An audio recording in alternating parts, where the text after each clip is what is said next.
Prabhu is the personification of devotee care. So when we think about devotee care, Prabhu name will be there in our mind. Prabhu is so much caring our devotees, and Prabhu practice taken ground initiation under the or His Holiness Japadas Guru Maharaj, and Prabhu is exemplary for compassion.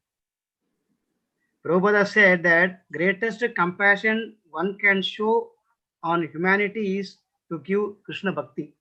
Prabhu is typical example for the statement. So always insisting. And Prabhuji stands by these words always. He is a program director in Krishna Katha Desh. And to bring innovation and training for future preachers. Always meditating, thinking of new training, new classes, how to develop devotees, how to bring them up.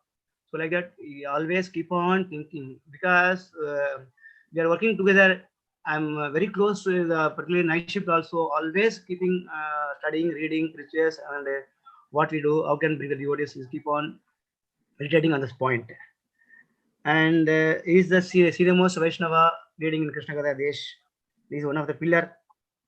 We are all fortunate to hear his lecture today. And mainly Prabhu is a linguist, multi-language. My knowledge, minimum I think 5 languages: Tamil, Telugu, Malayalam, Hindi, and English as well. So actually, this is the first time I want to say, I think no one, Prabhu can take at a time 3 languages. So for example, I tell you, Bhagavan says here, on sloka, Krishna says here, the statement, again Hindi, Bhagavan kya bata rahe? Bhagavan inna solranga inga. Like that, Tamil, Hindi, and English at a time, 3 language, minimum 3 language. And we are forgetting Malayalam. How much time required to complete one sloka? That much dedicated. So he brought so many devotees here. I'm very much thankful to glorify my own Shiksha Guru in this forum. Thank you so much, Ramananda Kanaya Prabhuji. Thank you so much. We welcome His Grace Sankirtan Gauras. We can hear nectar from Prabhu. Hare Krishna. Thank you so much. Hari Bol. Welcome. I had a fortune of working very closely with His Grace Sankirtan Gauras Prabhu for implementation of Bhakti Vriksha, and under his guidance, we could do a lot of services in Krishna Katha Desh. Prabhu is very merciful, very supportive, and encourages devotees to spread Krishna consciousness. Thank you very much, Prabhu. Thanks, Shamsundar Prabhu, for introducing Prabhuji. So we'll request now His Grace Sankirtan and Gaura Prabhu to please show his mercy upon the members of this group. Prabhuji, over to you. Prabhuji, with your permission, we are on live on YouTube. We have our own channel. So, okay. Thank you. Hare Krishna. Thank you, Ramananda Kanaya Prabhu and Shamsundar Prabhu for the compassionate glorification. But today he will be seeing what is the reality. Hare Krishna. I'll just show the darshan of our home deities. Just a minute. Able to see Prabhu? Radha Rash Bihari? Jai. After so many years, I'm taking darshan. Gaura, Gomata, Hare Krishna. Hari. Thank you, Prabhu. This shows a compassion. They are the shelter. So, taking their shelter, let us discuss the most auspicious Sri Caitanya Caritamrta, which is beyond my capacity, but Ramananda Kanaya Prabhu was telling, no, Prabhu, you have to speak a few words. Because he is a postgraduate study of in Krishna consciousness. So, I feel I am not qualified, but to honor our Vaishnava's instructions, we try to say a few words. Hope it will be beneficial to everybody, at least for my purification. So we'll recite the Mangala Charana and then we'll start Prabhu's Mataji's. ॐ अज्ञानतिमिरान्धस्य ज्ञानाञ्जनशलाकया चक्षुरुन्मिलितं येन तस्मै श्रीगुरवे नमः। श्रीचैतन्यमनोभीष्टं स्थापितं येन भूतले स्वयं रूपकदा मह्यं ददाति स्वपदान्तिकम्। वन्देऽहं श्रीगुरुं श्रीयुतपदकमलं श्रीगुरुन् वैष्णवांश्च श्रीरूपं साग्रजातं सहगणरघुनाथान्वितां तं सजीवं साद्वैतं सावधूतं परिजनसहितं कृष्णचैतन्यदेवं श्रीराधा कृष्णपादान् सहगणललिता श्रीविशाखान्वितांश्च हे कृष्ण करुणा सिंधो दीनबंधो जगत्पते गोपेश गोपिका कांता राधा कांत नमोस्तुते तप्त कांचन गौरांगी राधे वृंदावनेश्वरी वृषभानुस्तुते देवी प्रणमामि हरिप्रिये वाञ्छाकल्पतरुभ्यश्च कृपा सिन्धुभैव च पतितानां पावनेभ्यो वैष्णवेभ्यो नमो नमः। जय श्री कृष्ण चैतन्य प्रभो नित्यानंद श्री अद्वैत गदाधर श्रीवासादि गौर भक्तवृंद हरे कृष्णा कृष्ण कृष्णा हरे हरे हरे राम राम राम हरे हरे। जय जय श्री चैतन्य जय नित्यानंद जय अद्वैत चंद्र जय गौर भक्त वृंद। जय जय श्री चैतन्य जय नित्यानंद जय अद्वैत चंद्र जय गौर भक्त वृंदा। जय जय श्री चैतन्य जय नित्यानंद जय अद्वैत चंद्र जय। हरे कृष्ण कृष्ण कृष्ण हरे राम राम राम हरे हरे। ओम नमो भगवते वासुदेवाय ओम नमो भगवते वासुदेवाय ओम नमो भगवते वासुदेवाय। Hare Krishna. So we are discussing Sri Chaitanya Charitamrta. Today is Adi Leela, chapter 7, text 119.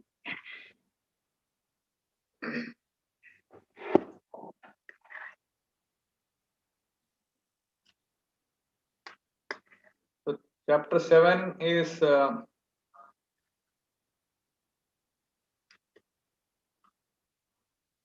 Lord Chaitanya in 5 features. So we are in the 119th sloka.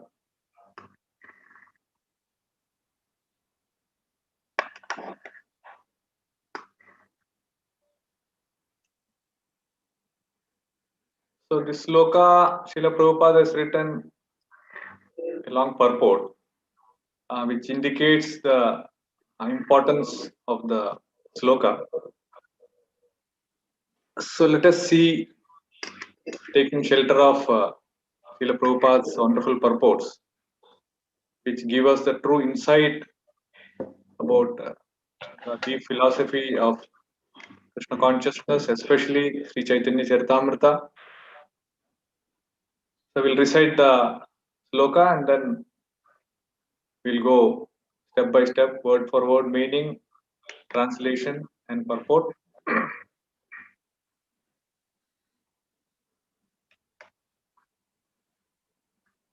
I'll recite the sloka. Vishnu शक्ति परा प्रोक्ता क्षेत्रज्ञाख्या तथा परा अविद्या कर्म समज्ञाया तृतीया शक्तिरिष्यते। विष्णु शक्ति परा प्रोक्ता क्षेत्रज्ञाख्या तथा परा avidya karma sabajnaya tritiya sakti rishyate. Vishnu Sakti para prokta Shetagnyakya tata para avidya karma sabagnyaya tritiya sakti rishyate. What the word meaning? Vishnu Sakti, the potency of Lord Vishnu. Para, spiritual. Prokta, it is said. Shetagnyakya, Shetagnyakya, the potency known as Kshetragnya. Tata, as well as. Para, spiritual. Avidya, ignorance. Karma, fruitive activities. Samagnya, known as. Anya, other. Diya, third. Shaktihi, potency. Ishyate, known thus. Translation. The potency of Lord Vishnu is summarized in three categories, namely the spiritual potency, the living entities, and ignorance. The spiritual potency is full of knowledge. The living entities, although belonging to the spiritual potency, are subject to bewilderment. And the third energy, which is full of ignorance, is always visible in fruitive activity. I'll just read the purport and then para by para we'll go to the detail. This is a quotation from the Vishnu Purana, 6.7.61. In the previous verse quoted from the Bhagavad Gita, it has been established that the living entities are to be categorized among the Lord's potencies. The Lord is potent, and there are varieties of potencies. Parasya Shaktir Vividaiva Shruyate. Now, in this quotation from the Vishnu Purana, this is further confirmed. There are varieties of potencies, and they have been divided into three categories, namely spiritual, marginal, and external. The spiritual potency is manifested in the spiritual world. Krishna's form, qualities, activities, and entourage are all spiritual. This is confirmed in the Bhagavad Gita, 4th chapter, 5th sloka. Ajo apisan avyayatma bhutanam ishvaro pisan prakritim swam adhisthaya sambhavami atmamayaya. Although I am unborn and my transcendental body never deteriorates, and although I am the Lord of all living entities, by my spiritual potency, I still appear in every millennium in my original transcendental form. Atmamaya refers to the spiritual potency. When Krishna comes to this or any other universe, he does so with the spiritual potency. We take birth by the force of the material potency, but as stated here with reference to the Vishnu Purana, the Kshetragnya or living entity belongs to the spiritual potency. Thus, when we free ourselves from the clutches of the material potency, we can also enter the spiritual world. The material potency is the energy of darkness or complete ignorance of spiritual activity. In the material potency, the living entity engages himself in fruitive activity, thinking that he can be happy through expansion in terms of material energy. This fact is prominently manifest in this age of Kali, because human society, not understanding the spiritual nature, is busily expanding in material activity. The men of the present day are almost unaware of their spiritual identity. They think that they are products of the elements of the material world, and that everything will end with the annihilation of the body.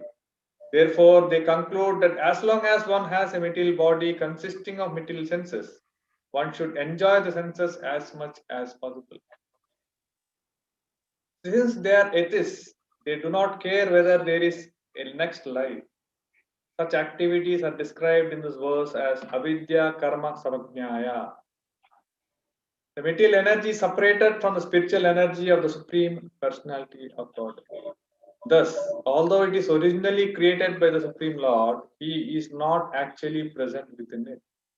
The Lord also confirms in the Bhagavad Gita, Mastani Sarvabhutani, everything is resting on me. This indicates that everything is resting on its own energy. For example, the planets are resting within our outer space, which is the separated energy of Krishna. The Lord explains in the Bhagavad Gita 7.4, Bhumirapo analo vayuhu kam mano buddhirevacha ahankara iti yamme vinna prakriti rashtada. Earth, water, fire, air, ether, mind, intelligence, and false ego, all together these 8 constitute my separated material energies.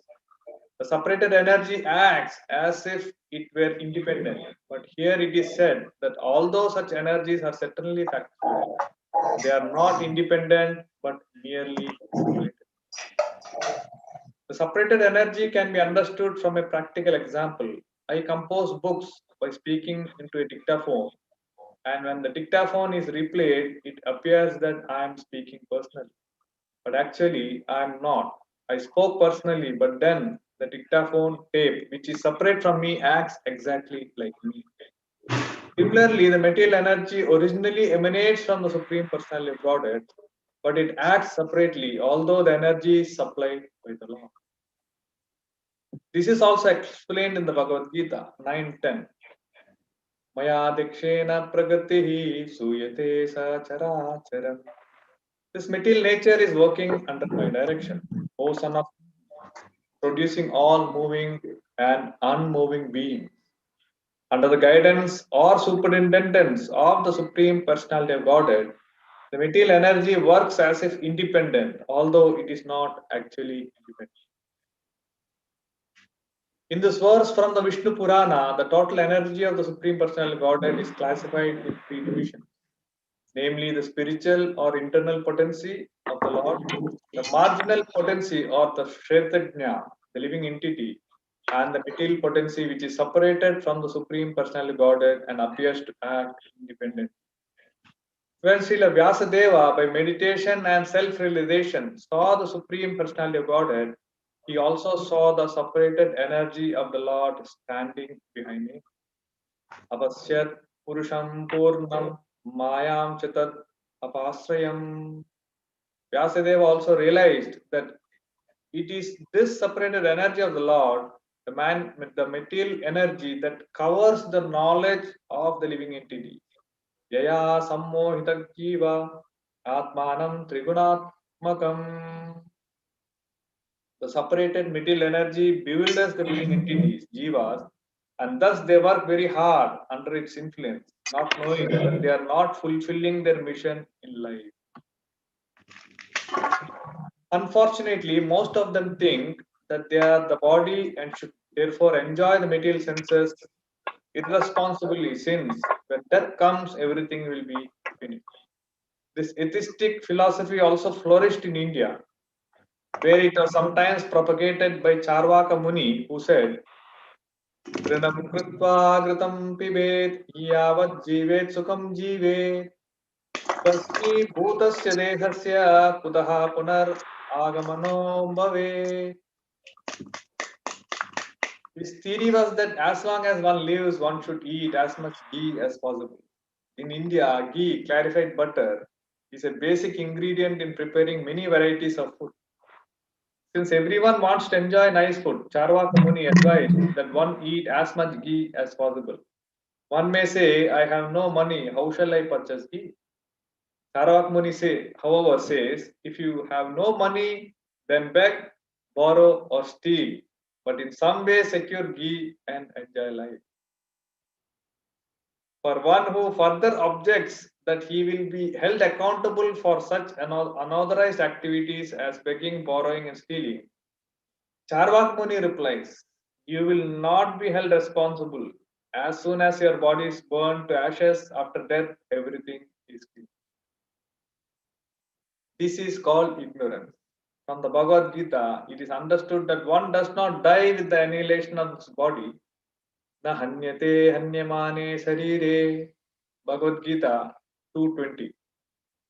The annihilation of one body involves changing to another. Tata dehantara praptihi.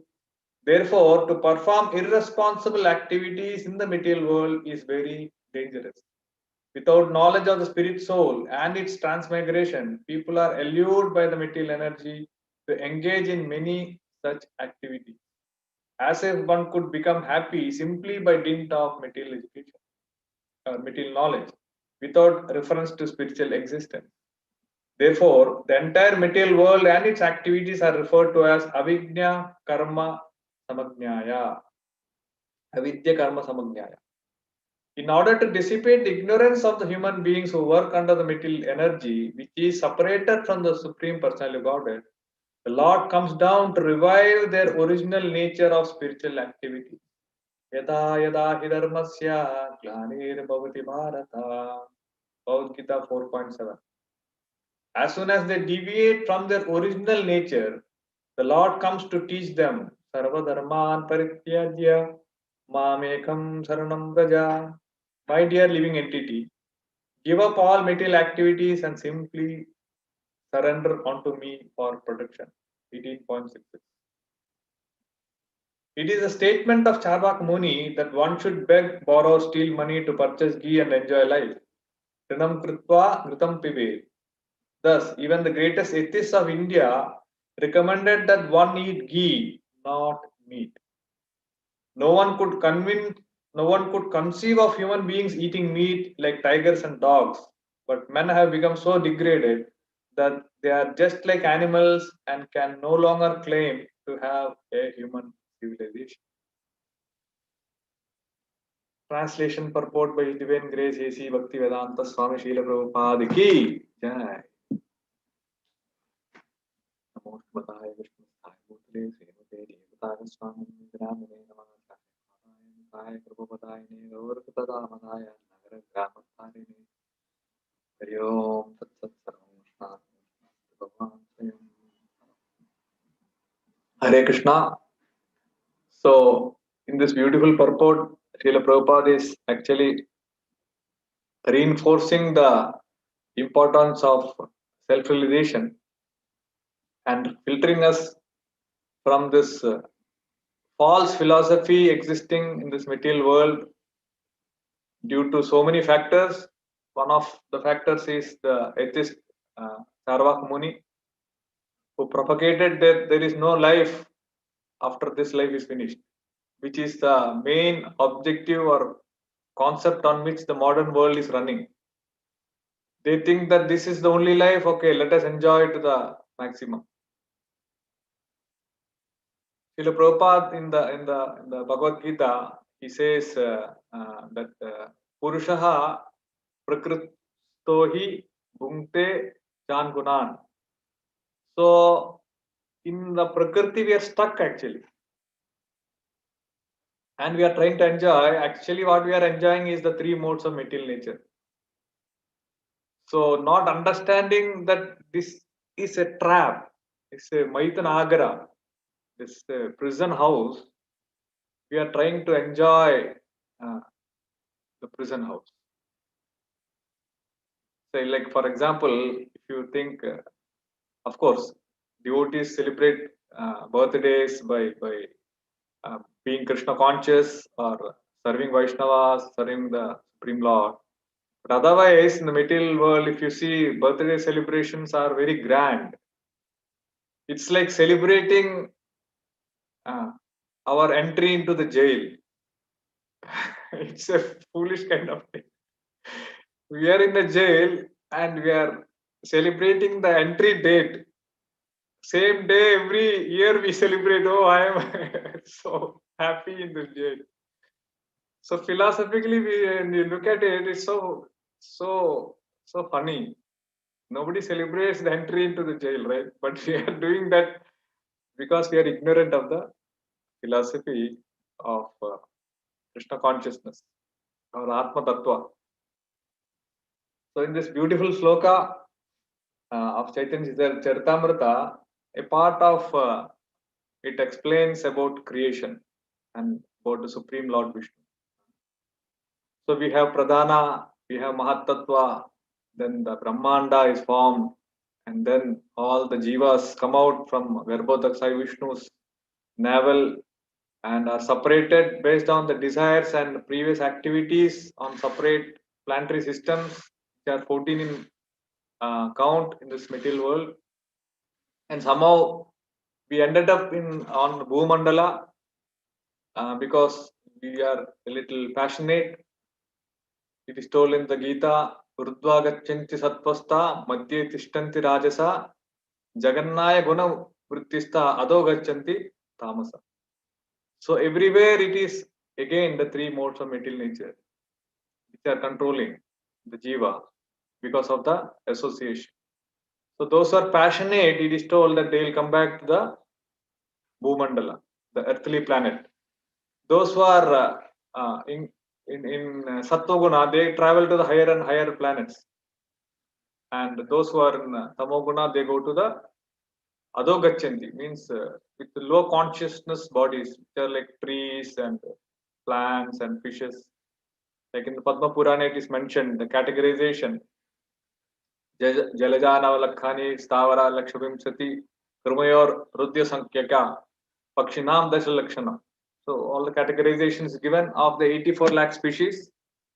Somehow the other, we entered into this human form, and somehow the other we got this wonderful association of Vaishnavas, and through them we are so fortunate to understand this beautiful philosophy of Krishna consciousness, and the objective of which is to understand we are not this body and we have to go back to the spiritual world.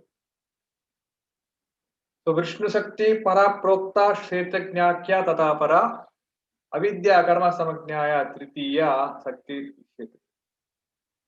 Srila Prabhupada detailedly explains the influence of these three gunas, and he gives the beautiful analogy of the dictaphone through which we can understand how Krishna controls the whole creation.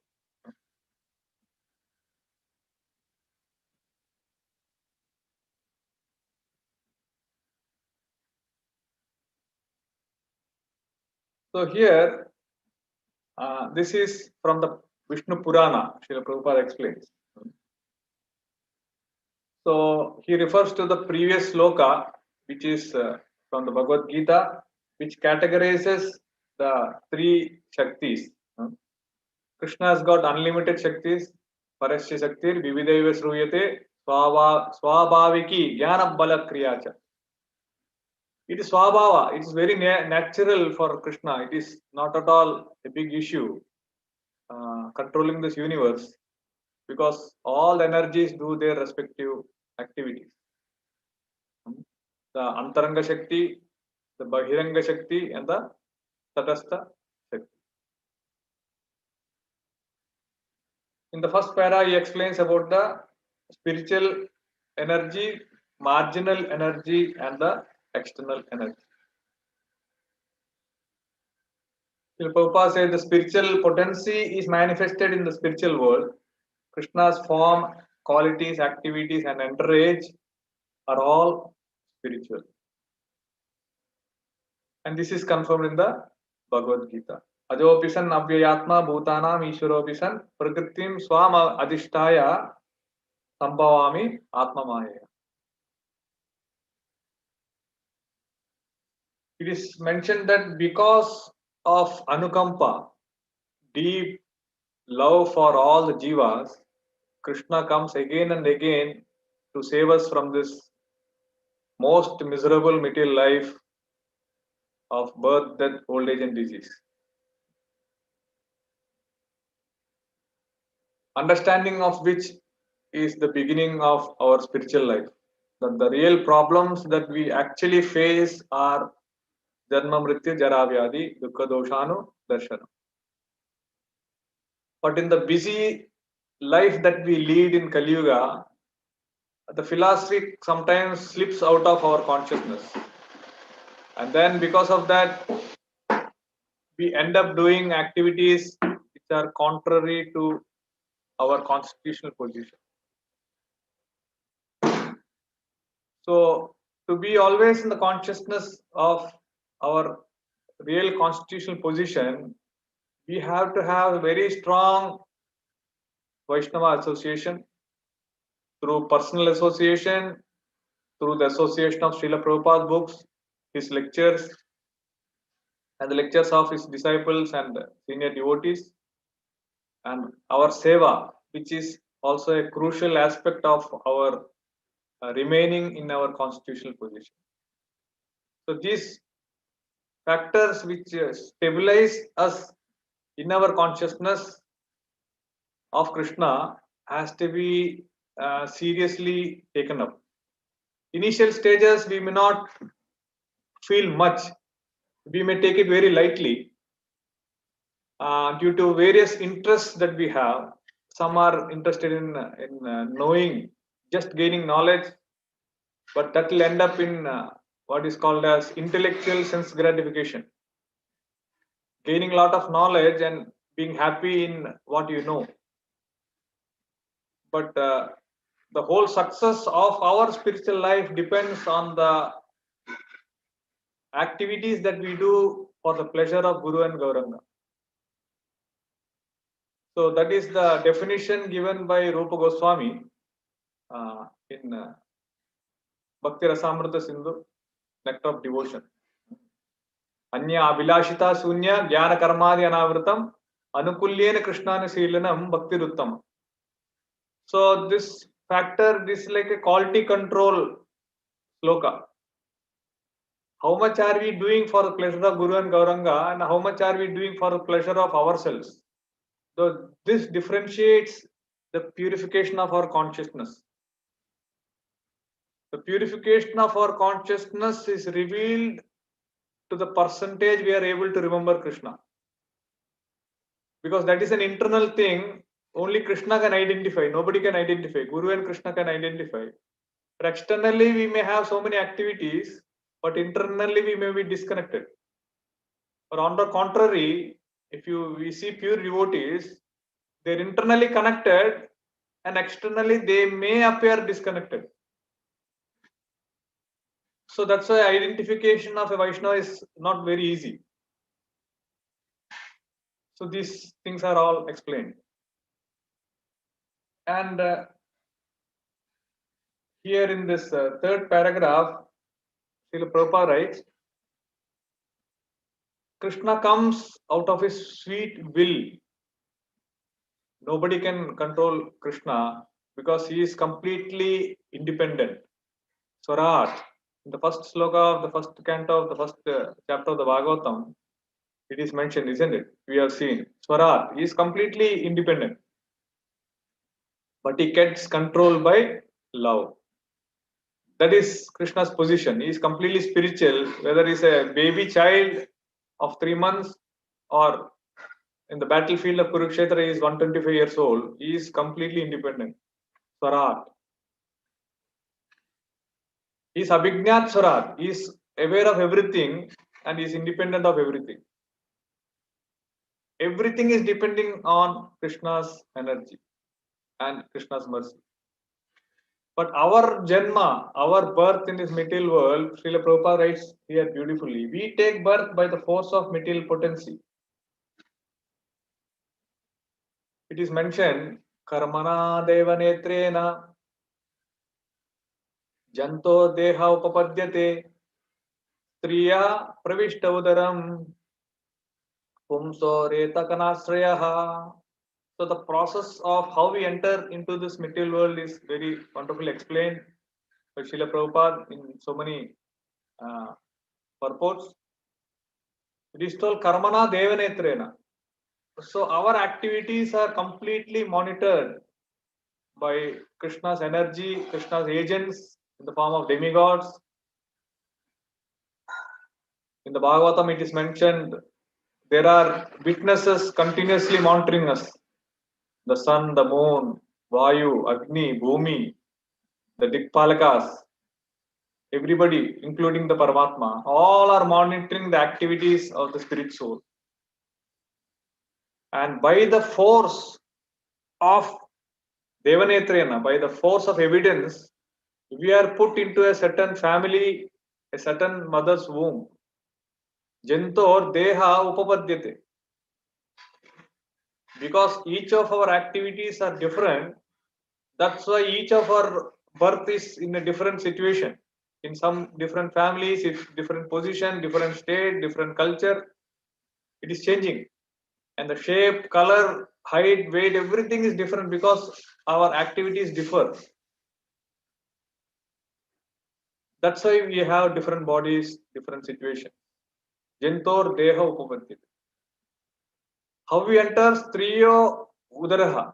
It is told striya pravishta udara. Pravishta means to enter. Udaraha means the womb. Striya pravishta udaram pumsa reta kanasrayaha.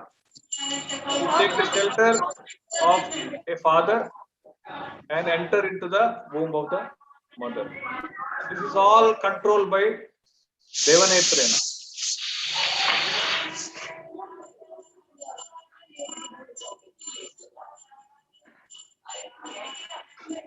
And in the next paragraph, Srila Prabhupada explains about the Bahiranga Shakti, her influence of keeping the jivas in ignorance.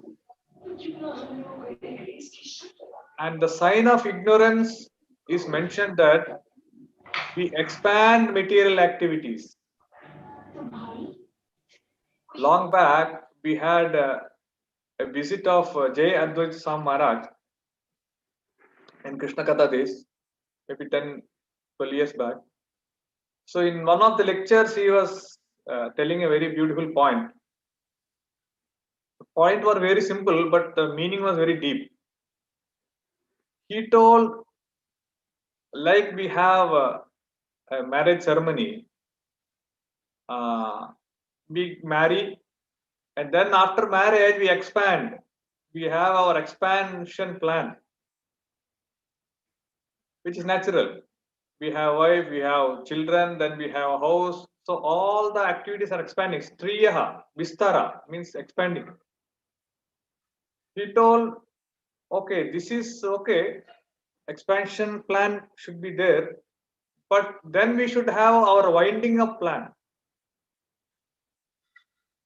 So based on the Varnashrama system, wherein we have the 4 ashramas and the 4 stages of life, we have the Brahmacharya, we have the Grahastha, we have the Vanaprastha and the Sannyasa ashramas.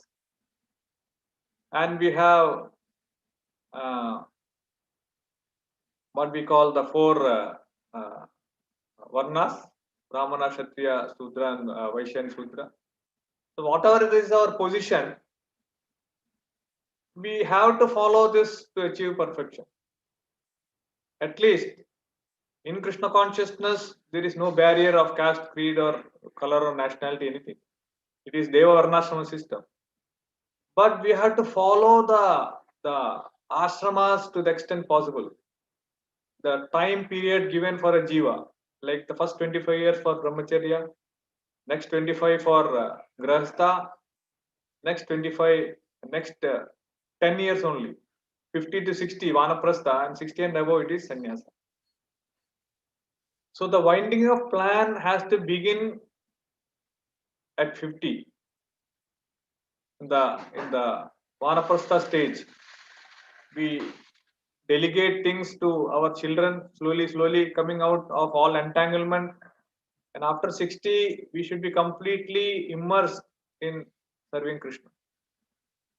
So this should be our objective of having a winding up plan also to achieve perfection in Krishna consciousness. We may be practicing devotees, especially devotees like me. There is a tendency to continue with the material activities a little more, a little more, a little more. So, like Srila Prabhupada says, this is a sign of ignorance or the influence of the Bahiranga Shakti on our life. We keep extending our life a little more, a little more, a little more. So we are still happy to be in this material world, or we think this is a very happy place. This may happen. So this is a very dangerous situation.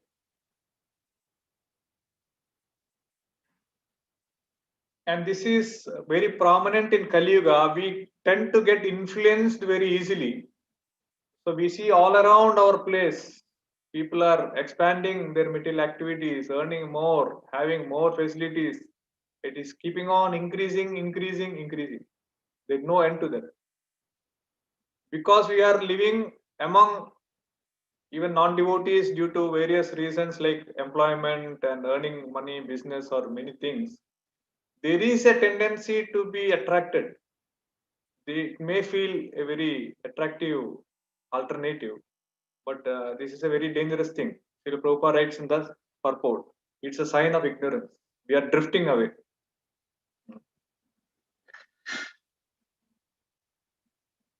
Prabhupada writes, the men of the present day are almost unaware of their spiritual identity. They think that they are products of the elements of the material world, and everything will end with the annihilation of the body.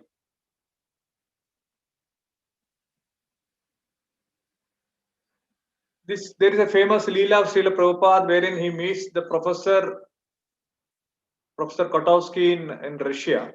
He's a big professor, head of the department, I think of philosophy or some department. He was a head of a big university in Russia. When Srila Prabhupada went there to Moscow. So while discussing, that professor was telling, Swamiji, after the body is finished, everything is finished. This is the conclusion, understanding of a great professor. And that's what he is guiding others also. And we can see Prabhupada refers to Charvaka Muni's philosophy also. It says, enjoy life to the extent possible. But Krishna says just opposite. Dehinosmin yata dehe kaumaram yavvanam jara tata dehantara praptihi dhirastatarna mukhi. So there is another life after we leave this body if we are not Krishna conscious at the end of life. Yam yam vapi smaran bhavam tajate ante kalevaram tam tam evaiti kaunteya sada tad bhava bhavitaha. Krishna is giving us the clue that whatever we think at the end of life, you will get that. So consciously, very consciously, we have to think of how we leave the body.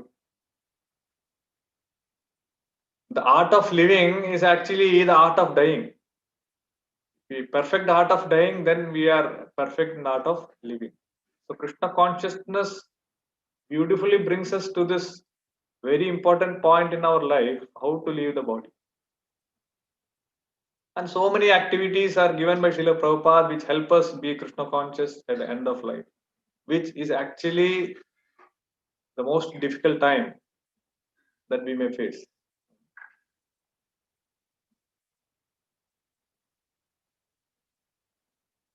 And then Srila Prabhupada gives the beautiful example of how Krishna controls this material world through his energies by the wonderful example of the dictaphone. As everybody knows, Srila Prabhupada was translating books into English so that it is widely available all over the world. Every night he used to translate in the middle of the night. So much of anukampa, compassion he had on the living entities suffering in this material world. So he was having the dictaphone, translating and recording the voice, his dictations, his purports, and it's recorded in a tape, and the tape is sent to the publishing house. They transcribe, edit, and then print. So what is happening here is that his words are recorded and reproduced. So the microphone can record and reproduce. After it is recorded, nobody can change it. It can only be played, isn't it? The voice will not change or the philosophy will not change. It can be only played. So in the same way, Krishna creates this material world based on his design. So we try to tamper with the design of the material world, we end up with so many troubles. That's what happening in this material world. We saw recently the coronavirus. We ended up doing so many atrocities against the material nature, so we ended up suffering in a very severe way.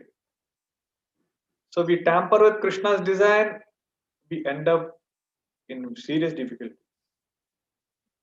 I'll tell you a small example. Recently, my wife Leela Kirtaneshwari, she just started cooking with earthen pots. You know earthen pots? The taste is so amazing, and it's quick also. There's no burning, nothing. I was just thinking how advanced is the Vedic lifestyle, which appears very simple, but it is so perfect. So ideal lifestyle is a Vedic lifestyle. Anything other than that will end up in so many difficulties. They say this pressure cooking, we lose lot of nutrients. But this clay pot cooking without pressure, natural with air, it is so tasty and so wonderful. Of course, the pots may break. We have to be careful because we are lazy, influenced by the material energy. We want all things like aluminium, steel, all these things because somehow even if you throw, it doesn't matter. It will not break. So no issues. But clay pot gives so much of nutrients and cooking is so wonderful. But we have to be careful because it will break. So by the influence of the material energy, we end up creating new things because of our laziness. But actually, they are pulling us down into ignorance. We may cook beautiful things, but there are no nutrients. It seems it told only 23% or 27% is retained in pressure cooking. Everything is lost. But in clay pot cooking, all 100% nutrients are retained, it seems. So we create so many things thinking this is so beautiful, but actually it is the other way. We are pulled into ignorance again and again.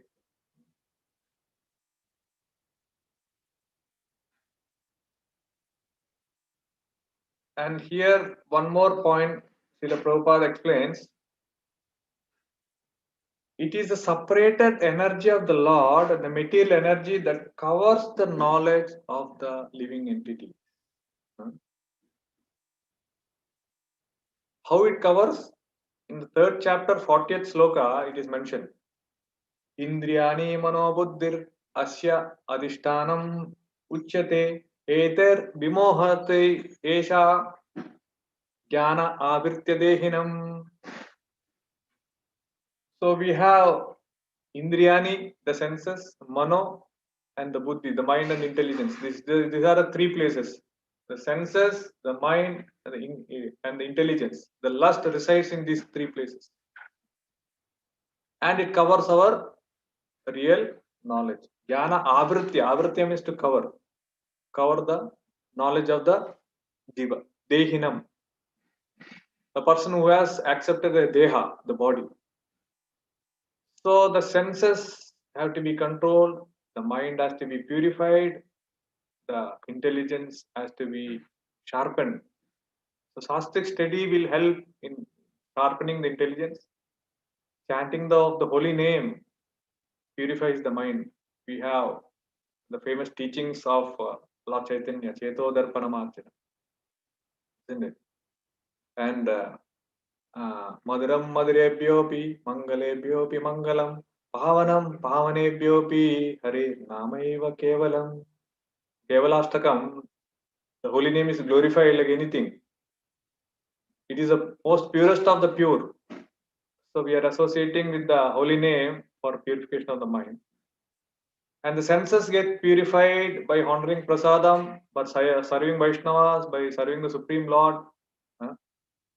In this way, avritya dehinam, the jnana avritya dehinam, whatever has covered our consciousness, it will be uncovered by this beautiful process of Krishna consciousness. Because it is covered, our consciousness is covered, we work very hard to enjoy some or the other. Srila Prabhupada writes, The separated material energy bewilders the living entity, jivas, and thus they work very hard under its influence, not knowing that they are not fulfilling their mission of life.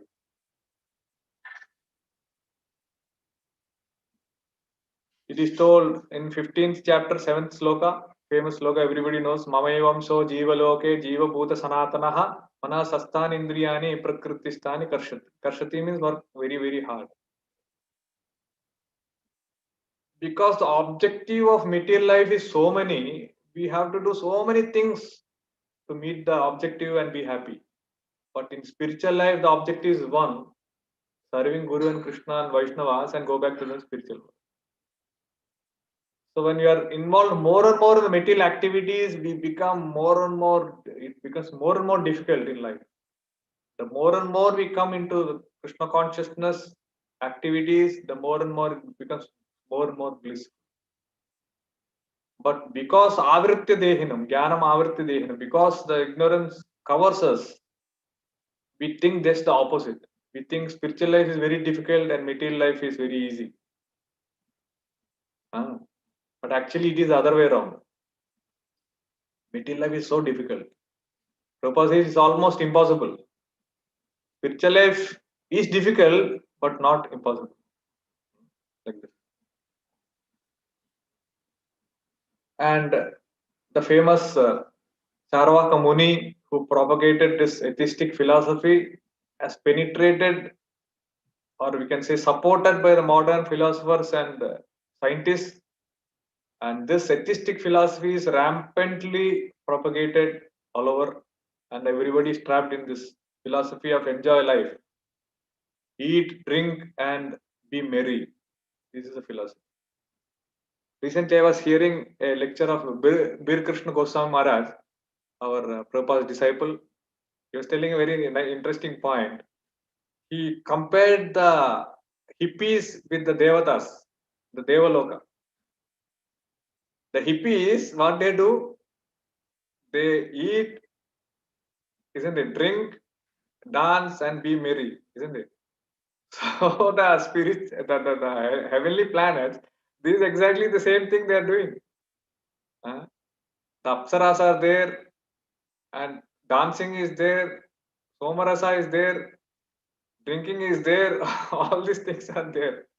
So material life means eat, drink, dance, and be merry. So he's thinking people who are doing punya karma also are actually like hippies. They may appear pious, but internally they want to do the same things. Intoxication, drugs, women are there, so apsaras are there, intoxication is there. So what is the difference? You are telling me very humorous comparison, but that is actual objective of the jiva, having this enjoyment mentality. Even though they are doing pious activities, the ultimate objective is to enjoy, not to serve or surrender to Krishna.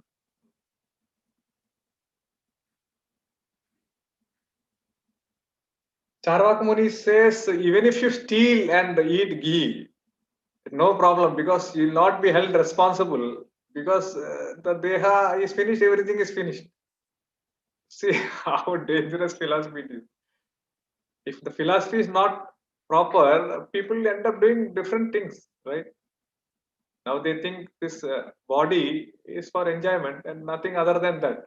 So they do any sort of sinful activities to enjoy the body. But when they understand, no, this body is one of the bodies of the jiva. The jiva has so many bodies. Then person becomes very steady. Oh my God. So preaching of this philosophy is extremely important, so that we can save others and make the whole society peaceful.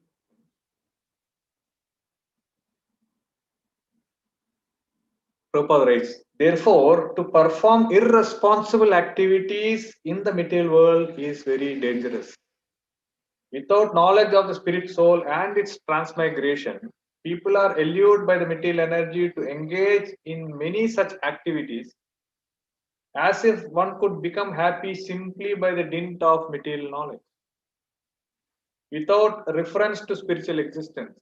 Therefore, the entire material world and its activities are referred to as avidya karma samanyaya. The proof we can see: very intelligent students commit suicide, very famous people commit suicide, very rich people commit suicide because they are frustrated with all these things, not knowing what to do. Isn't it? But a simple devotee practicing Krishna consciousness humbly, he is very, very happy, even though he doesn't have fame, he doesn't have money, he doesn't have much of intelligence. It doesn't matter at all.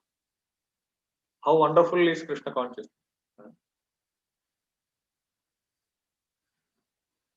So, this Krishna consciousness, if we preach, we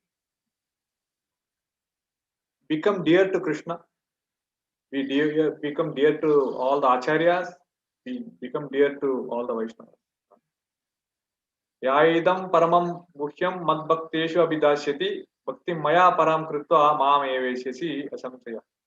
Krishna says in 1868 and 1869, Nacha tasman manishyeshu kaschin me priyakritamaha bhavita nacha me tasman anyaha priyataro bhuvi.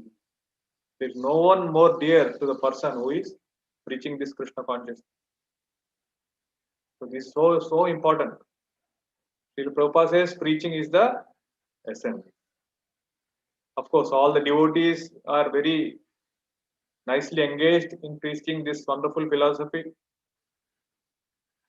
Somebody preached to us, so we were saved, and like that we should transfer this compassion that we got by spreading it to others, so that everybody is happy in this world.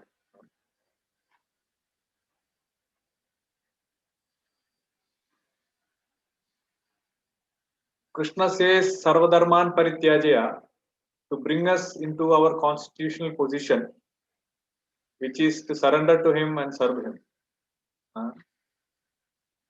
So Srila Prabhupada says the whole humanity has drifted away from this position. So we have to work hard and bring everybody to their original constitutional position, which is to surrender and serve Krishna. It's not an easy job. It's so tough, but still we have to do it for the pleasure of Guru and Gaura.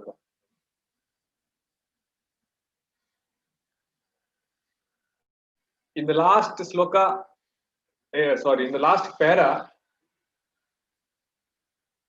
Srila Prabhupada reinforces the point that even though Charvak Muni was the greatest atheist, but still he never propagated eating of meat, he propagated eating of ghee. So, but now Prabhupada says that men have become so degraded that they are just like animals and can no longer claim to have human civilization. That's a bare fact because we are killing our own mother, Gomata. Gomata, ghee, these are all very favorite subjects for me, but of course we don't have time now. You can go on speaking about glories of Gomata.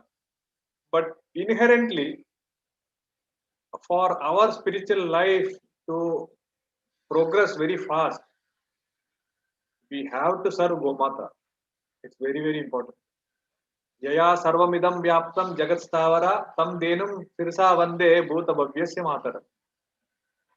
She is one of our mothers and she is tortured in this material world in the modern days. So we have to do something or the other for the Gomata.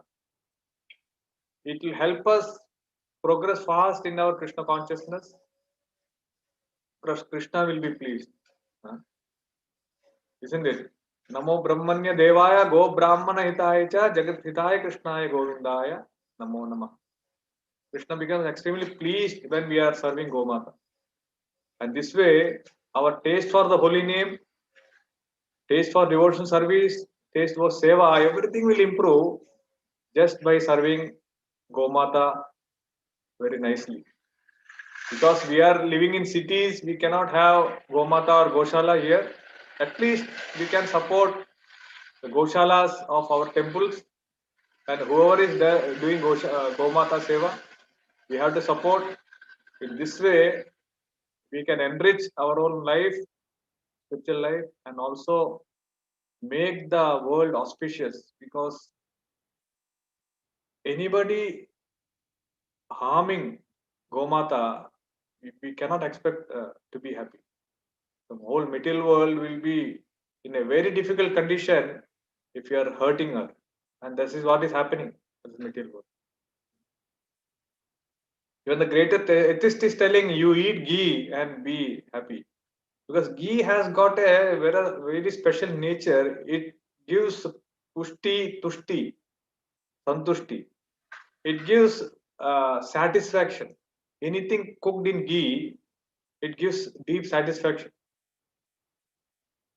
It's a very mysterious element, ghee, and lot of glories about ghee is there in our shastras also. It's used in Ayurveda, and that was a high lifestyle. The Vedic lifestyle was based on ghee, used in yajnas. It's used in personal consumption, so it has got a very deep uh, place in our spiritual life, both in serving Krishna and both in our own nourishment. We are totally dependent on Gomata. So we have to do something for Gomata. Very, very important. So with this, I will end here, Prabhuji. Hare Krishna. Thank you for this nice opportunity to glorify uh, the philosophy given by Srila Prabhupada in this beautiful sloka of Sri Caitanya Charitamrta. It's a very deep subject, but taking shelter of Srila Prabhupada, we could speak a little. I hope it helped devotees, Matajis and Prabhus who have very attentively uh, came for this program. Thank you so much, Ananda Kanai Prabhu, for this opportunity. Hare Krishna. Thank you very much, Sankirtan Prabhu, for a wonderful session today. Very practical and beautiful points you have mentioned. Like the points, the celebrating the entry into the jail. This is a very nice and take-home message, you can say. This is a really striking point. We are so much conditioned that we are happy to celebrate that I entered on this date into the jail. Very nice point, bro. It is. And also you told about the quality control sloka. This is very beautiful realization you shared. How we can keep checking our quality of our Krishna consciousness. And Prabhuji, I have one question before I hand over the QA session to our Parishit Maharaj, His Grace VP Govinda Prabhu. He is our Parishit Maharaj of this group. He is very inquisitive and always asks so many questions. So before handing over to him, I'll ask one question, Prabhu. Before that, Prabhu, just want to share. You have aptly mentioned about Gomata Seva, and I know you are very particular and very interested in serving Gomata. And just to share one good news that I have acquired about 6 acres of land in Karimnagar area in Telangana. So planning to go for 100% natural farming. So today is the registration of the land. My wife, she went to India for registration with the help of some devotees who are helping. So going for 100% natural farming. So to support this natural farming, I'm starting Goshala also. To start with around 10 Gomatas, want to start and then slowly expand. By the time I go back, because my ultimate aim is to go back and settle down in serving Bhumata and Gomata. So these two will never leave us, whatever situation we are in. They will never cheat us, Bhumata and Gomata. So just I want to share this happy news, because I know Very, you'll be very. very wonderful news, Prabhu. Very more. Thank you, bro. So I'm planning most probably somewhere in coming year, planning to wind up and go back and settle down in serving both Bhumata and Kumata. So I'm taking help of few devotees who are in Karimnagar area who went back from here. Thank you, Prabhu. Thanks for keep inspiring. I'm hearing about this Gomata service from you for quite some time. Now the opportunity has come to jump into action. So thank you, Prabhu. Prabhu, question is question from my side is, Prabhuji, we are like into Krishna consciousness for so many years. So we understand, we do preach the influence of three modes of material nature and how Maya will grab us down into this, keep dragging us into this material world. But Prabhuji, question is, in spite of understanding the importance of Krishna consciousness, in spite of understanding how strongly this three modes of material nature influence us to keep binding us to this material world, why sometimes even we come under the influence? So in spite of say the so-called sadhakas, so serving Krishna consciousness for the last 20 years, I am proud to say that as 20 years I'm into Krishna consciousness. But I feel sometimes I feel helpless. I feel so helpless that I come into the influence of three modes and not able to do anything, just be part of the influence. Why it is so, Prabhu? I really sometimes feel so helpless that I'm not able to even in spite of so much of preaching and engaging. Why it happens, Prabhu? What is the solution to come out of this situation? Somebody asked Srila Prabhupada, Prabhupada, why do we fall into Maya sometimes? Prabhupada told, you are always in Maya. We fall into Krishna consciousness sometimes. So, Very nice. taking Prabhupada's divine words into our heart. In my humble opinion, we feel we are already Krishna conscious. So, and we feel sometimes we are in Maya, but actually it is the other way around. Krishna says that his energy, Devi Isha Gunamayi Mamamaya Duratya Mamevai Prapadyante Maya Metam Tarantite. So Srila Prabhupada, it seems one time he told, I'm very much worried because my disciples are not at all afraid of Maya. It seems I think it's in Melbourne. One time Srila Prabhupada was standing in front of the altar and very intensely was praying to Radha and Krishna. And he knew of a devotee who joined just a few months back. He came and he was observing Srila Prabhupada. Prabhupada was very intensely looking at Radha and Krishna and praying. So after a few minutes, Srila Prabhupada turned and he was coming down. So this devotee, new devotee asked, Prabhupada, what are you praying to the Lord? So Prabhupada told, I am praying that I may never fall down.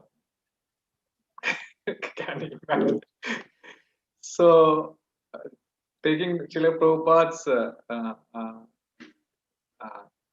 insight into the understanding of Maya's influence on our life, I feel we are not taking her seriously. The sense that because we are devotees, because we are initiated, we are into long years of practice, we may tend to feel, not that everybody feels, but there may be a tendency to feel that of course it is okay, we can manage things. The holy name itself, if you look at how we approach the holy name, like if you see Mahatma Das Prabhu's the 10 affirmations of while chanting 10 affirmations, he mentioned so beautifully.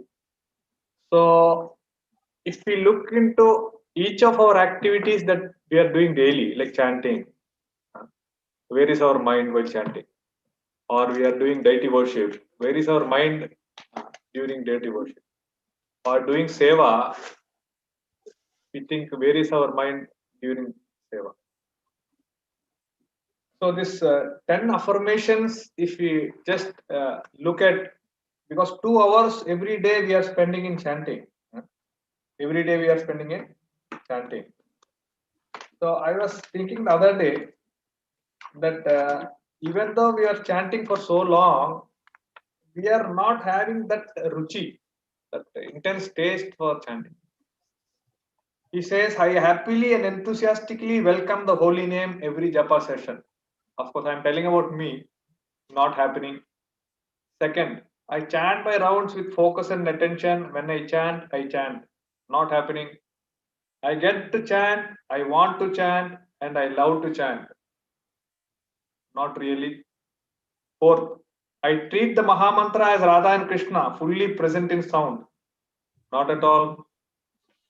I feel Krishna's kindness, mercy, and affection coming to me through his holy names.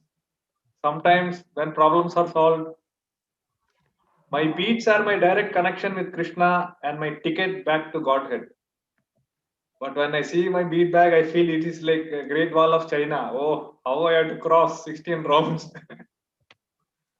I fully honor my sacred relationship with the holy name during japa. I do so many activities while doing japa. That's also not there. I turn off my world and turn on Krishna's world when I chant my rounds. When I chant, I don't know in which world I am. Neither Krishna's world nor the present world. Huh? I chant in full awareness that the holy name is my greatest treasure. We know it's a treasure, but not the greatest treasure. I chant from my heart, feelingly praying to come closer to Krishna. Not happening. I meditate on the meaning of the names as I chant. The chanting itself shows Krishna. Hare Ram, Hare Ram, Ram. Hare Krishna. I don't know what I'm chanting. I chant to be accepted by Krishna and to repair my broken relationship with him. The relationship is completely forgotten by chanting. I chant to please Radha and Krishna, not for my personal pleasure. Not happening. I am totally dependent on Guru and Krishna to chant quality rounds. Sometimes we feel, oh, so difficult. Oh, Gurudev, kindly bless me with stage for chanting. I organize my life to make japa the most important activity of my day. This is also lacking. Other things take priority. I release chanting the holy name very rarely. So in these 16 affirmations of chanting of the holy name, I hardly feel any of those things, Prabhu. Really. So the activities given by Srila Prabhupada to us to progress in spiritual life, chanting of the holy name, reading Srimad Bhagavatam, or serving Vaishnavas, serving the deities. I feel so much to improve on this daily foundational crucial activities. So I feel if we can have a little focus on these activities, maybe we will be saved from the influence of Maya Devi. One senior devotee was telling that like we have material objectives and we work very hard for meeting the objectives, we should have our spiritual objectives also. A spiritual life without a goal, he says, will not be very strong. That's what was his suggestion. So we have some small projects for us only, personally, not for others. Because generally we have so many plans for others, but not for ourselves, our own spiritual life. One very crucial point I wanted to tell regarding this, it was revealed by Harilila Prabhu in the Bhakti Vaibhav class. He told what is pure devotional service? We may think that we are preaching, we are bringing hundreds of people into Krishna consciousness, but that may not be pure devotional service. He was telling what personally you are doing for Krishna, that matters a lot.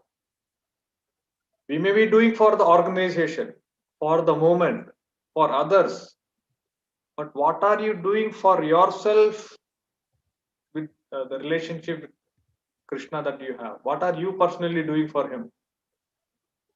So again, it comes to the same sloka, Anya Vilashita Sunyam Jnana Karmadya Anavartam.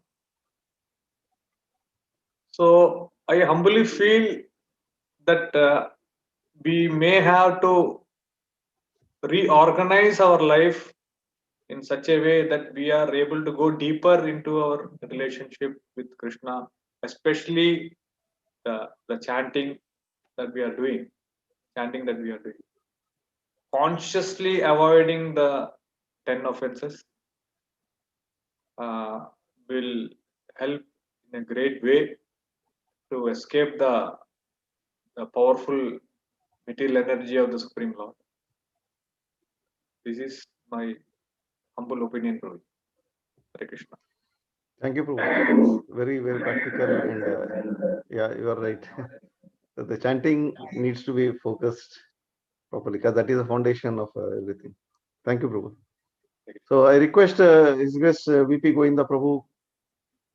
He is our god brother. He is actually Varnapati Govinda Prabhu, but he likes to be called himself VP Govinda Prabhu. He is from London. Prabhu and Mataji, they are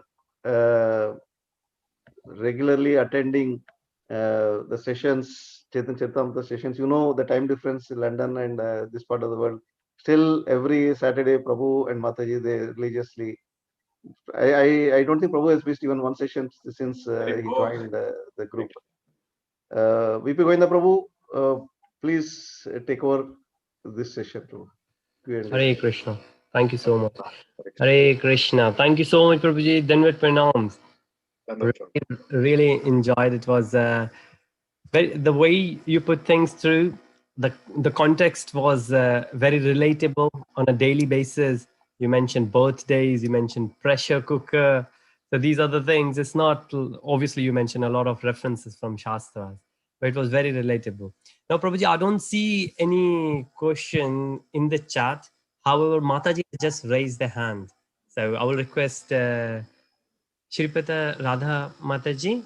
Would you like to ask the question, please? Yes, Prabhuji. Thank you so much, Prabhuji. Hare Krishna, Mataji. Hare Krishna, Prabhuji. Dandat Prabhuji. Thank you for the wonderful lecture, Prabhuji. Prabhuji, I want to ask one question, Prabhuji. Prabhuji, from the Kalisantarana Upanishad, the text, Yadasya Shodasaikasya Sarda Trikoti Japati. Prabhuji, can you please elaborate this shloka, Prabhuji? What is the sloka, Mataji? Trikoti Japati. Yes, Prabhuji. Means we need to chant 35 million names in our life, but means actually what this shloka is mentioning means by chanting the 35 million names, what we are going to achieve. This is information which I am searching, Prabhuji. Ultimately, the objective of chanting is to develop love for Krishna. That is the teachings of the acharyas. So the count is given so that the duration of our practice is extended to an extent that we may develop love for Krishna. There is also something called Nama Tattva. If you have seen our Sachinandan Maharaj has written so many books on Nama Tattva. The living name, latest book he has written, is so full of practical solutions. One of the points is about offenses actually. Whole around, if we go ahead and studying about Nama Tattva, again and again, it again trickles down to the same 10 offenses against the holy name. So I feel we are beating around the bush. I mean, somehow or the other doing our things, but consciously we are not putting our full effort into overcoming this 10 offenses against the holy name. Even a drop of poison is poison, isn't it? It will cloud our consciousness. Like you take a glass of water, we put one drop of ink, just one drop, but the whole water becomes black or blue or whatever color it is. The first offense against the holy name is to blaspheme devotees who are dedicated their life for propagating the holy name of the Lord. Even a slight remark is enough to cloud our consciousness. We lose clarity. When the consciousness is clouded, we lose our clarity. That is what happens. We may tend to do things which we are not supposed to do, and we cannot understand what actually we are doing because the consciousness is clouded. To go further on this, one of the things happening in our movement, unfortunately, is everybody is on their own. We don't have very deep heart-to-heart relationships wherein a person can point out your mistakes on your face. If we have such a beautiful relationship, then we are assured of our success. We are like in a cocoon. We don't want anybody to touch us or tell us anything. So that's a very dangerous position, to be frank. When we are open to correction, our spiritual life begins. Srila Bhakti Siddhanta Saraswati Maharaj says, when the inside and out are one, then spiritual life begins. In the sense, we have two different characters. Internally, we are different. Externally, we are different. Externally, we show we are like devotees, but internally, are we devotees? Do we carry that devotional mood? So it trickles down to that. So how to come to that position? It can happen only by having deep relationship with Vaishnavas. This factor is somehow dwindling in our movement nowadays because everybody is busy. Nobody has time for others, and even for our own sadhana, we are struggling day in and day out, isn't it? So to reset our priorities is one of the important aspects to achieve perfection. Like we see, one of the affirmations given by Mahatma Das Prabhu is to rearrange our lifestyle in such a way so that we can chant nicely. But we are not very keen on rearranging our lifestyle because we are independent. Nobody dares to correct us. So we think whatever we are doing is fine, isn't it? So the sloka which mentions about the number of counts is an expectation that we do it properly. But when we do not understand the philosophy properly, we keep on committing aparadhas and we keep on chanting also, no doubt. But it is a mixed kind of thing going on in our life. So to gain real taste becomes actually really difficult. So we see, I'll tell you one small story which happened in Vrindavan during Prabhupada's time. So the Bhaktivedanta Trust was being registered and they had to travel to Delhi. So Giriraj Maharaj was there in Vrindavan, and Tamal Krishna Goswami Maharaj was there. Prabhupada was there. So Prabhupada told Tamal Krishna Goswami Maharaj that you please register this trust, Bhakti Vedanta Trust.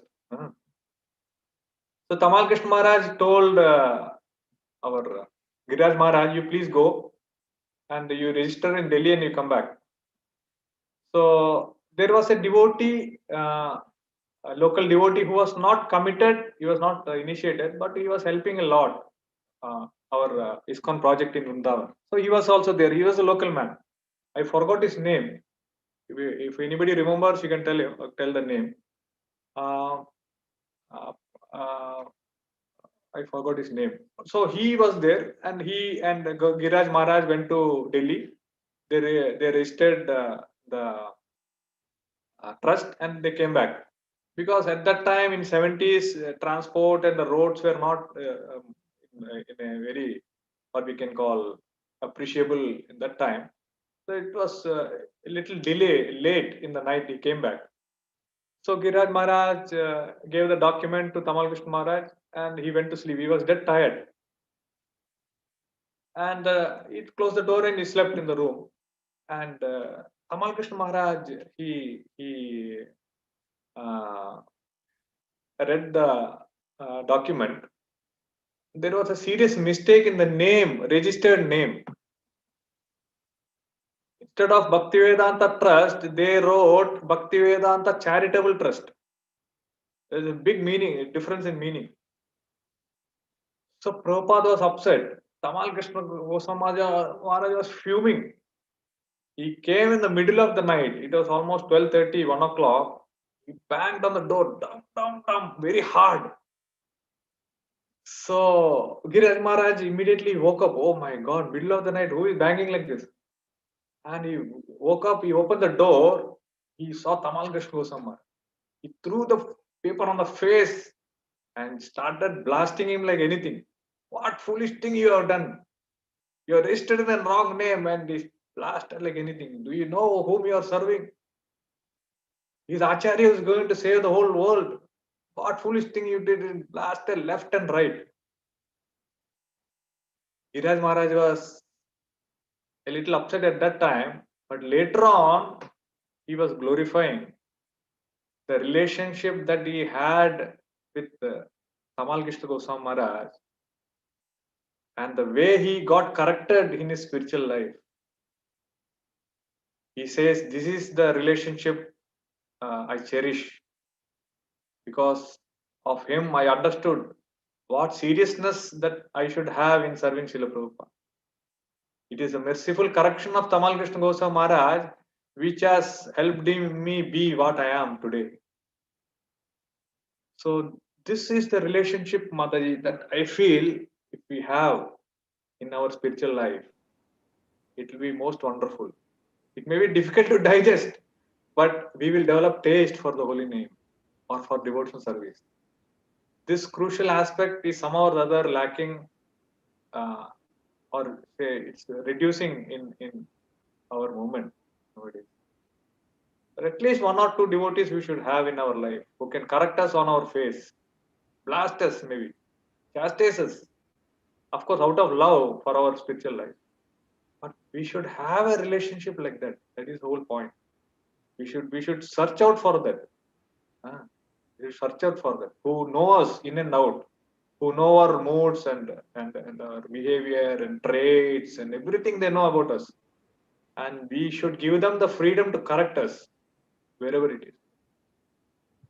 Even in one of the lectures, Srila Prabhupada was sitting along with his friend in one of the lectures of Bhakti Siddhanta Saraswati Maharaj. And the other person was a big donor, actually, in the beginning stages. Prabhupada and they were sitting, and when Bhakti Siddhanta Maharaj was lecturing, he saw they two talking to themselves. Kush, kush, kush, kush, something they were talking with each other. Bhakti Siddhanta Saraswati Maharaj stopped the lecture and you blasted them like anything. What do you think? You gave some big donor, you think you can buy me and influence me? In front of the whole crowd, he chastised them left and right. Prabhupada says, I was very happy because out of compassion, he corrected me of my misbehavior. They were sitting in the front row. Can you imagine? So when we are not open for correction, then the possibility of growth is questionable, Mati. That's my humble understanding about the Shastric injunction of chanting a number of rounds. It should be with without offenses. That's my thing. But without being offensive, how can we be without offenses when we don't know what we are doing? Somebody has to correct us, then we'll get the real mood. Then our progress is assured while we are chanting. That's my humble understanding, Mataji. Hare Krishna. Thank you so much, Prabhuji. Hare Krishna. Thank you, Prabhuji. That was really nice. Prabhuji, we got a few more questions now. May I humbly request you to be brief in your answers, Prabhuji, so more and more devotees will get benefit out of your answers. Thank you, Prabhuji. Okay. Moving on to the next, Prabhuji, we have Bir Krishna, Prabhuji. Very Bir, bold. would you like to ask your question? Hare Krishna Prabhu ji Dandar So- Prabhu, very bold. कैसे हैं? So, बढ़िया है प्रभु. This is one of the best classes Hare Krishna. in our Caritamrta. Really, I very much liked it. Prabhuji, one point struck me that you told about the expansion, the way we are thinking to expand, and also we should think of winding up. But the winding up that thought, definitely it comes.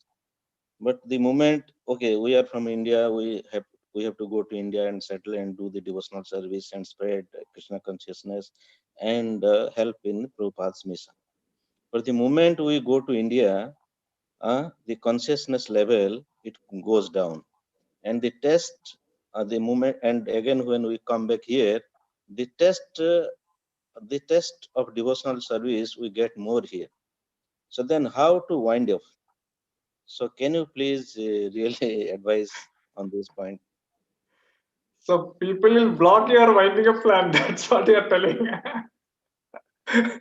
They don't want you to wind up, right? They want you to keep on going and going so that they will enjoy. Yeah, this is a very practical thing happening in all our life, Prabhuji. When we go back to India, they are in a different consciousness and we are in a different consciousness. This conflict comes. That's true. Very much true. So one alternative is like what Ramananda Kanai Prabhu has planned, very wonderfully planned, having a project wherein he can serve Gomata and preach and practice Krishna consciousness. That is a very wonderful alternative. Many people are doing that, and if you see many devotees now, they are coming together and having a common project wherein they can stay together, practice Krishna consciousness, do have a Goshala or a temple. Many projects are coming up now in the world because outside world it is becoming very difficult to stay and practice. So this is one alternative I feel, Prabhuji. If we can have a project wherein devotees association is assured, that may help us settle down without much of disturbance.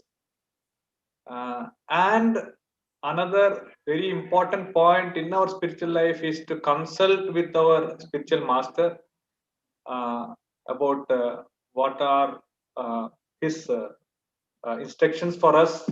We can convey our interest in winding down or winding up and going back and settling. So they may give a very nice alternative so that our object is met without difficulty. Serving Guru and Gauranga may give us that protection for our Krishna consciousness so that we don't fall down or end up in a very serious position. This I feel, Prabhuji, is one is having a project with the devotees for our own protection. Second is we have to consult with our Guru Maharaj about this plan and the winding up program. That will also help a lot. Yes, Prabhu. Hare Krishna. Thank you, Prabhuji. The point related to the today's purport, somewhere it is mentioned, Vyasadeva could see the Maya, material nature behind the Lord. But if you see the Golok chart, the Maya Devi is not, Maya is the darkness. Definitely, it is the behind the Lord. But where in the scripture it is mentioned, the Vyasa has, Lord Vyasa has seen the material nature behind the Lord, because the Mahatattva, everything is coming in front of the Lord. Here the visualization given in the Goloka chart is two-dimensional, Prabhu. And the pramana is there in the Bhagavatam itself. It is told by Vyasadeva himself that what he is seeing, the visual things is put in print, and he is writing that it was visible.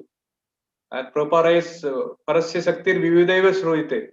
So there are multiple energies of the Lord, and the personification of the energy is seen by Vyasadeva.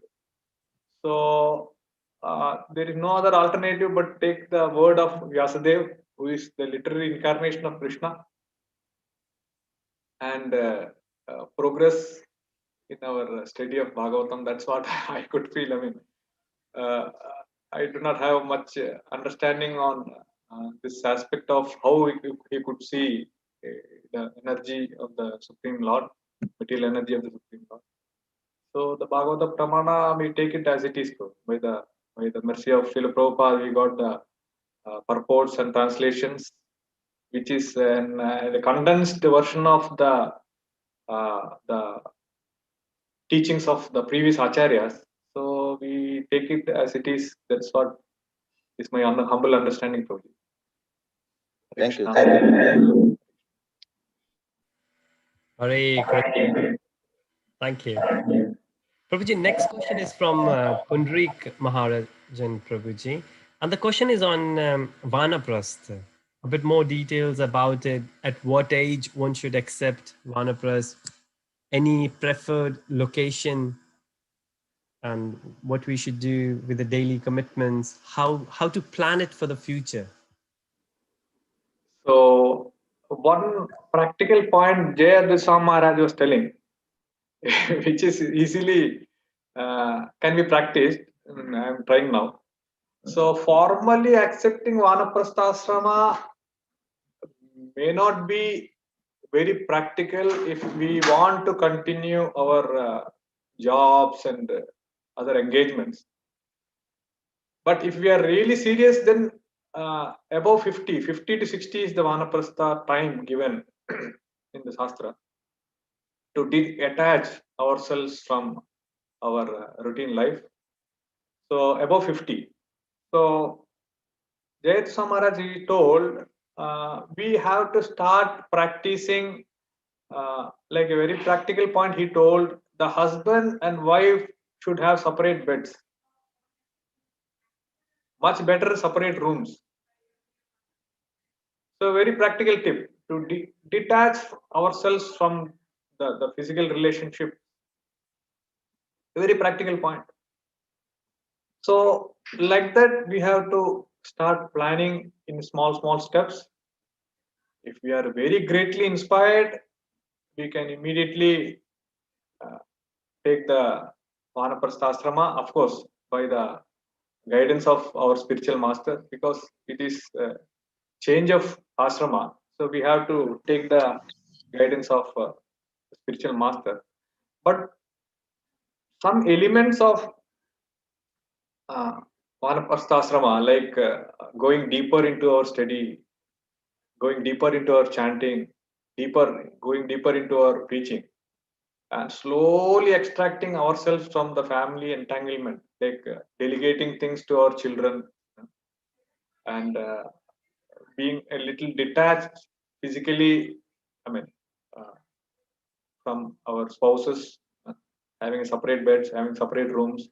Slowly, small steps by step, we start practicing things, not trying to be in the limelight rather than that being deeper into our own Krishna conscious practices, that seriousness we try to cultivate, because now the time is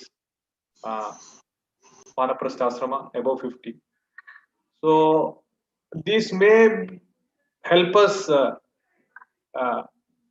be peaceful or stable rather than take a step suddenly and get into serious imbalance in our spiritual.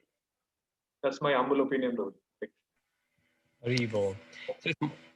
So it's more of the consciousness rather than the vanaprastha, as it says, the forest, you leave everything and go away. Exactly. Haribo.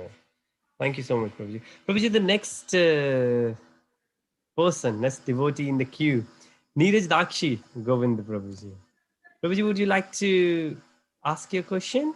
Hare Krishna Prabhuji, Dandavat Pranam. How are you, Prabhuji? Nice Oh, to very bol.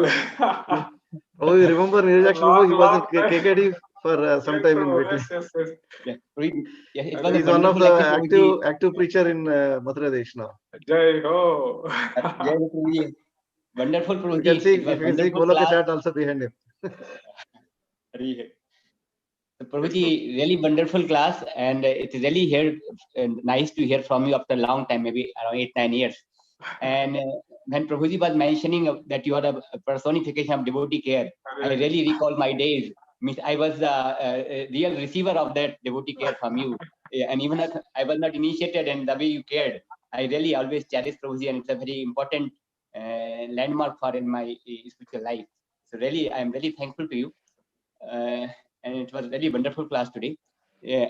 And also, Prabhuji, we talked about the Gomata and service to the cow and Gomata. So it was really inspiring. And also, we heard from the Ramananda. I also met him a few days before, and he explained me in detail also 3-4 days before.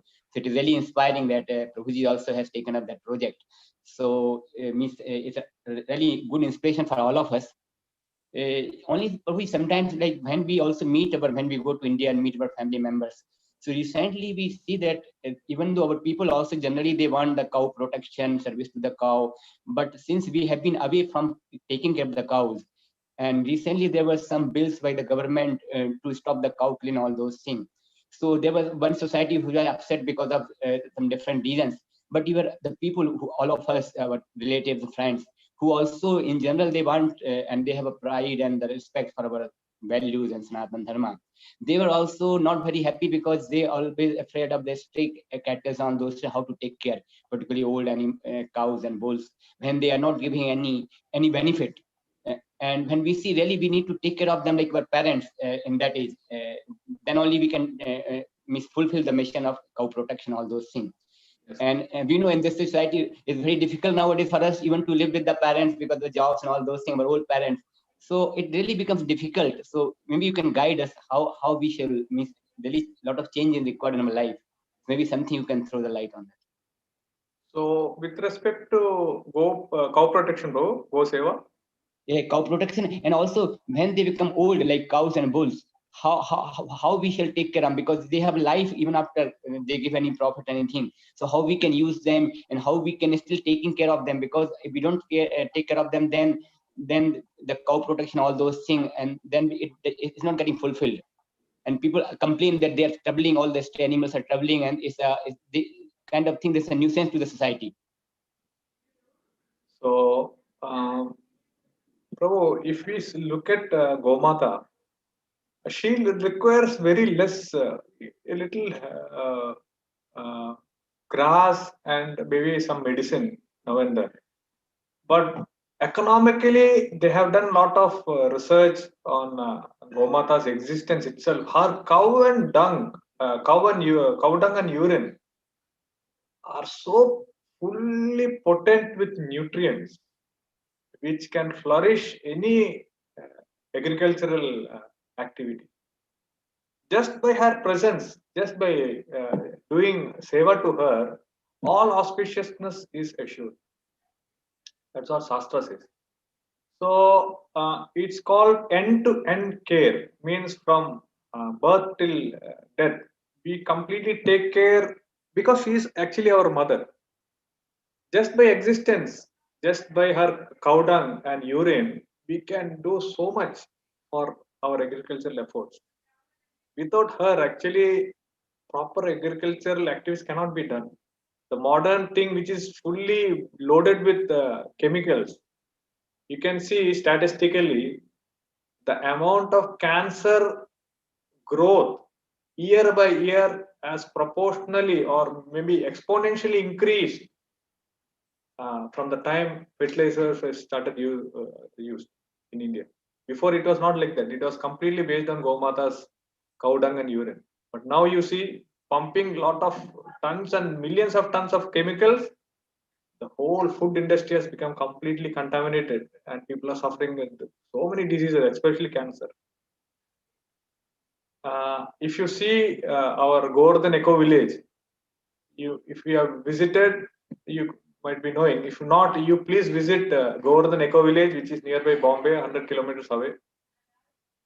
They have shown the world.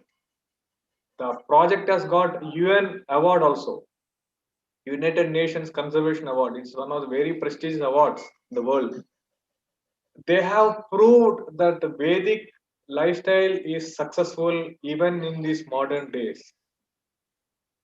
It's an amazing project, and it's completely based on Gomata. And they have end-to-end care. The bulls and cows are taken care because we take shelter of our cow dung and urine. So many things are made. It's used in Ayurveda, cow urine.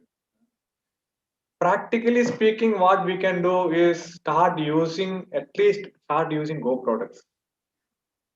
There is a wonderful project in Rajkot, nearby Rajkot. It's one of the best goshalas in India. It's by Ganashyam Das Prabhu, one of disciples of Radha Govind Maharaj. Amazing goshala he has set up, and not only that, he has got almost 64 different products based on Go products. It is told goseva.com or goseva.org. You can go into that. I will share the details with Ramant Kanai Prabhu. He can share with all of you. You can go into the website. You can see how many products are available based on Go products. So this will help a lot into changing our lifestyle into a little sattvic. So many products are there. Even to the extent of this cleaning utensils, that the liquid that we use, it's also made out of Go products. Soaps are there, ghee, so many things. We can propagate the glories of Gomata. We can propagate the products made out of Go products to the wider society, even our family members, relatives, friends, everybody. Because the awareness is very, very low. That's the whole point. So this way we can help indirectly in serving Gomata by propagating our glories, by using our products, and spreading the message around. Thank you for a lot of tips, because very good understandings we can really do a lot. Thank you, Prabhuji. Prabhuji, the permission, I would like to add one more point here, further to what Sankirtan Prabhu was told. From my research before I took this project of entering into this Bhumata and Gomata Seva, I understand, I realize that when the Gomata becomes old, stop giving milk. Generally, people say that no, there's no more commercial value, and now we have to get rid of this. But actually, we see the cow urine and cow dung, which the older cows gives, has more nutrients than the normal cows. So this is what research has proved, because they're not giving a milk, the whole nutrients is focused is in cow urine and cow dung. So till the last minute of the life, the cow keeps giving cow urine and cow dung, and the whole the project which I taken up is only focusing on natural farming, which is based on cow urine and cow dung. So I'm not focusing on milk, as I was explaining to you other day. So if you want to convince those who are looking from only commercial aspect of cow milk, and once become old, they'll not generate any milk, or So actually, the urine cow dung, what it generates, the older cows has more potent, more nutrients, which helps our natural farming of agriculture. So this is a practically proven research proven. Thank you, Prabhuji. Yeah, it's really good understanding, and we can really talk to them about that these things and implement in our whole life also. Yeah. Yeah. Thank you. Thank you. Thank you, Sankirtan Prabhu. Thank you very much. Hari Hari Bol. Go Mata Ki Jai. Hare Krishna. Thank you so much, Prabhuji. Prabhuji, so time is running out. We got one last question, and I hope you have time for it. Hari Bol. Prabhuji, you're Prabhu, on mute. your voice is mute. Yeah, but I Sankirtan think you Prabhu, said yes. your audio is mute. Yes, Prabhu. Please go ahead. Oh.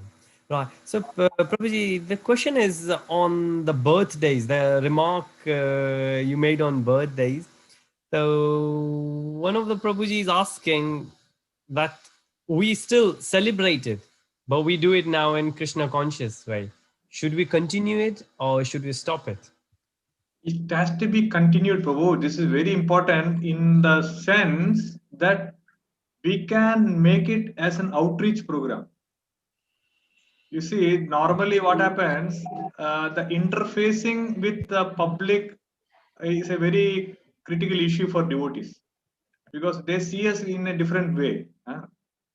So this aspect of celebrating birthday can be converted as an outreach because it's a very deeply emotional thing. When you invite somebody for your birthday or your children's birthday, they uh, don't tend to neglect.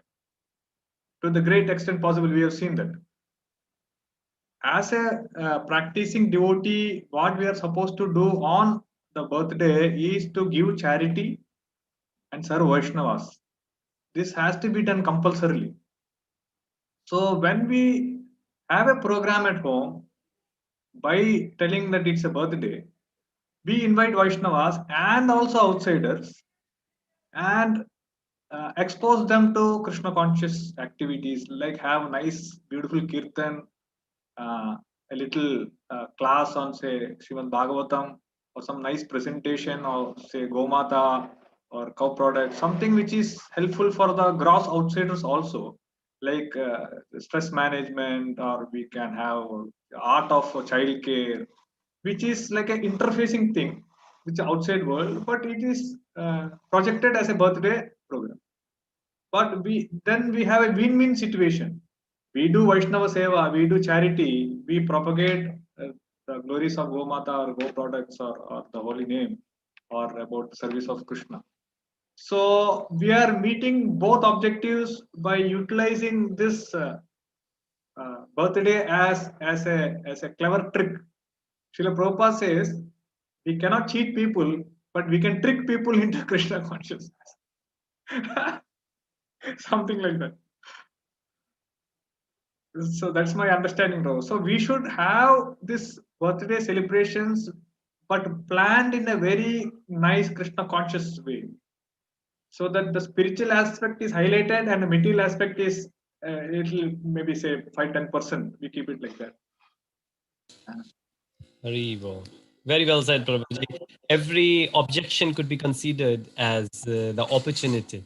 So we could use that as the outreach program. Very well said. And if nothing else, then everybody will get the prashadam, which is and prashadam has the potency to convert the hearts. Hare Krishna. Thank you so much, Prabhuji. There are no more questions from anyone else.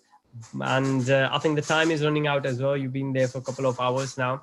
I pay my obeisances. Dandavat pranams, Prabhuji. Thank you so much for patiently answering and such a wonderful class. Thank you so much, Prabhuji.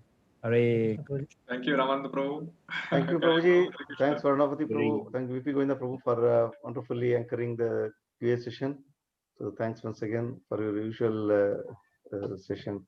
Sankirtan Prabhu, there is no words to glorify your session. Devotees are really excited, and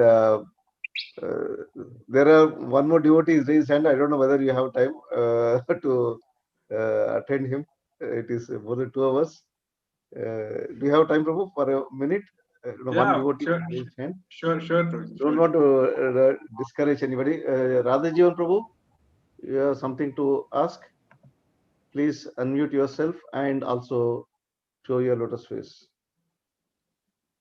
Radhajivan Prabhu, you raised your hand? No, sir, by mistake, Prabhuji. Sorry. Okay. Thank you. Okay. So thank you very much, Sankirtan Prabhu, for your time. I know you are so busy, but still, in spite of that, you could make your time today. Fortunately, even Brajeshu Shamdas Prabhu is also there in the session. Prabhu has joined this group, but because Prabhu is busy with other services, he is not able to attend regularly. I think Prabhu has left now. So Prabhu is also there. So thank you very much, Prabhu. So we look forward to have one more session. When you are free, I'll block your calendar, and really exciting session today. Thank you so much, Prabhu. Hare Krishna, Dandavat Pranam to you. Thank you, Prabhuji. Dandavat Pranam. Hare Krishna, Dandavat Pranam. Panchakalpadurubhyascha kripa sindhubhyayo cha patitanam pavanebhyo vaishnavabhyo namaha. Koti Vaishnava ki jai. Hare Krishna. Hare Krishna. Thank you, Prabhuji. Prabhuji. From Salala. How are you, Prabhuji?